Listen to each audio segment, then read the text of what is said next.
I have emphasized before that this was a struggle of Cuban patriots against a Cuban dictator.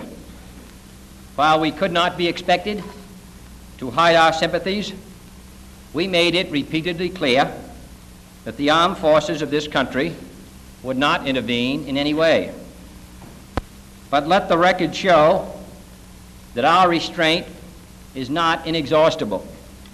Should it ever appear that the inter-American doctrine of non-interference merely conceals or excuses a policy of non-action, if the nations of this hemisphere should fail to meet their commitments against outside communist penetration, then I want it clearly understood that this government will not hesitate in meeting its primary obligations, which are to the security of our nation.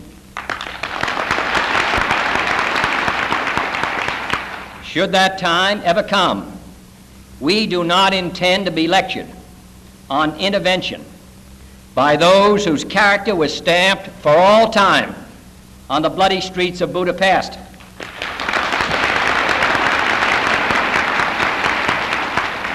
Nor would we expect or accept the same outcome which this small band of gallant Cuban refugees must have known that they were chancing, determined as they were against heavy odds to pursue their courageous attempts to regain their island's freedom.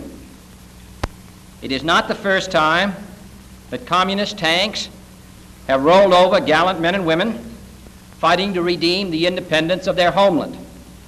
Nor is it by any means the final episode in the eternal struggle of liberty against tyranny anywhere on the face of the globe, including Cuba itself. The Cuban people have not yet spoken their final piece, but there are from this sobering episode useful lessons for us all to learn. Some may be still obscure and await further information. Some are clear today. First, it is clear that the forces of communism are not to be underestimated in Cuba or anywhere else in the world.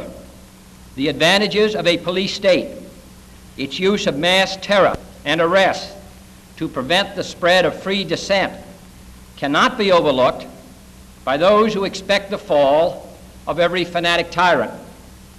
If the self-discipline of the free cannot match the iron discipline of the mailed fist in economic, political, scientific, and all the other kinds of struggle as well as the military, then the peril to freedom will continue to rise.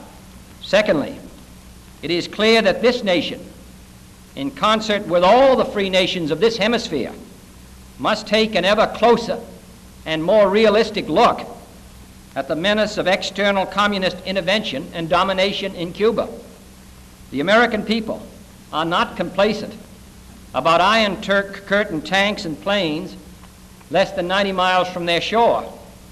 But a nation of Cuba's size is less a threat to our survival than it is a base for subverting the survival of other free nations throughout the hemisphere. It is not primarily our interest or our security, but theirs, which is now today in the greater peril. It is for their sake, as well as our own, that we must show our will. The evidence is clear and the hour is late. We and our Latin friends will have to face the fact that we cannot postpone any longer the real issue of survival of freedom in this hemisphere itself. On that issue, unlike perhaps some others, there can be no middle ground. Third and finally, it is clearer than ever that we face a relentless struggle in every corner of the globe that goes far beyond the clash of armies or even nuclear armaments.